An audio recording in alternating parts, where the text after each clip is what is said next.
My name is Diana Alvarado. I have been a YEP student, Youth Employment Program student for Connecticut Landmarks here at the Butler McCook House. And we had a presentation to do for each family member of the Butler McCook household. And my family member, was Anson Theodore McCook. He was the youngest son of the family, not the youngest, but the youngest son. And this presentation is going to talk about his personality, work ethic, and more of his innocent side since he was the baby. So, this scrapbook page, titled Bo is a more fitting name. So we know Anson's name given at birth was Anson. He was named after his uncle who fought in the Civil War. He was one of the 17 fighting McCooks. When his uncle found out he was named after him, he didn't really like the idea. He felt like his overbearing name weighed down on him since Anson was very weak, small, and fragile as a baby, So, but that didn't really matter after a while because during his childhood, his family nicknamed him Bo, which was short for Jumbo. They made fun of him since he was very weak and small and sick. So, fast forward into more of his younger years, like all the men in his family, he served in the war. Now, he was an infantryman, meaning he only fought on the ground. During the First World War, he was stationed in France. Over here is a picture of his headquarters and with a bunch of the people he lived with at the time he served in the war. Over here is a picture of a graveyard that he took while he was in France. Now, these rows are all crosses. They are graves of the 26,000 American soldiers who died during World War I. He survived, on the other hand. After his time serving in the war, he led a successful business career as a lawyer and a politician, which we will now get to on his resume. Boom. Titled Anson Theodore McCook, Strength Composes of Diligence and Perseverance, because that's all about him. So his objective would be somewhere around the lines of seeking a high-level placement in a political position. He's got great education. After his time in World War I, he was in the University of Paris for about a month in 1918. He taught at Harvard in 1906. He was in Trinity College in 1902, and even went to Harvard Public High School, the same school I go to. He's got cool academic achievements. He was valedictorian of Trinity when he was there, which I think is very awesome because being valedictorian of your high school is one thing, but excelling and being valedictorian of your college class is even more. He was very, very smart.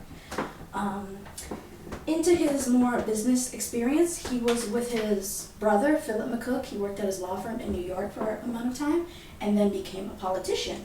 He ran for Congress and the Republican Party in the 30s, more in his older years, but however he lost. But I still think that's very important because he is smart enough to excel into those positions. Now, I think the crown jewel of his experience is that in 1921 to 1923, he assisted as Secretary General to the Lieutenant Governor Charles A. Templeton. Now, there's a little story behind this. Charles A. Templeton was given this guy to be his Secretary General. He didn't like this guy because the way this other guy came to him was with the dirty side of politics, and he didn't want to go that kind of way. He chose Anson to be his Secretary General, which I think is awesome because they're just Anson, oh my gosh, you bring honor. I love Anson. So, if you didn't know, during World War I, America was only involved for about 19 months. However, Anson was a part of the war service for the years before even America got involved in it, and he went through the ranks even up to as captain. So, putting his more business and macho side that he developed over the years, My Poor Yorick Story, which is an online literary resource that takes pictures of objects and stuff throughout history. This connects Anson's sheep named Mutton that he had as a child. Now, this toy of his was very close to him in his younger years, which you can see over there. Boom. There is the actual Mutton there, still here. So I'm going to read you my poem. Now, this is from Anson's perspective.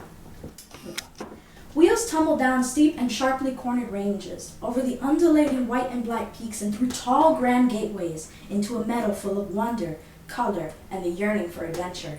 That was my sheep, with soft and curly wool and the bluest of eyes. His name was Mutton.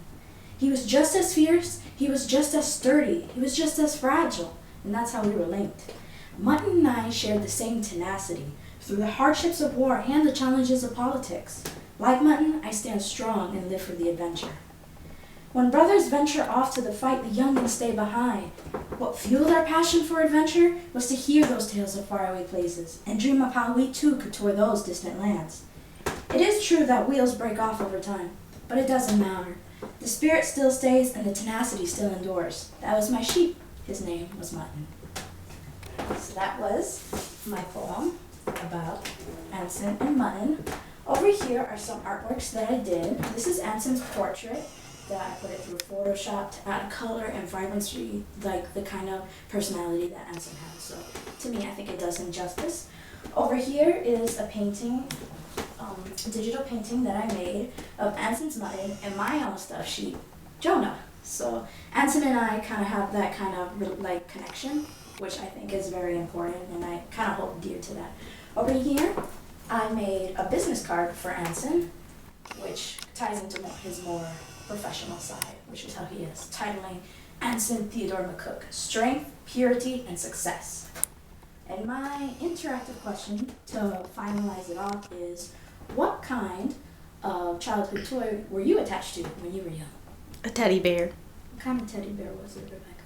It was a brown grizzly bear. That is wonderful. My grandma gave it to me. I had an Elmo.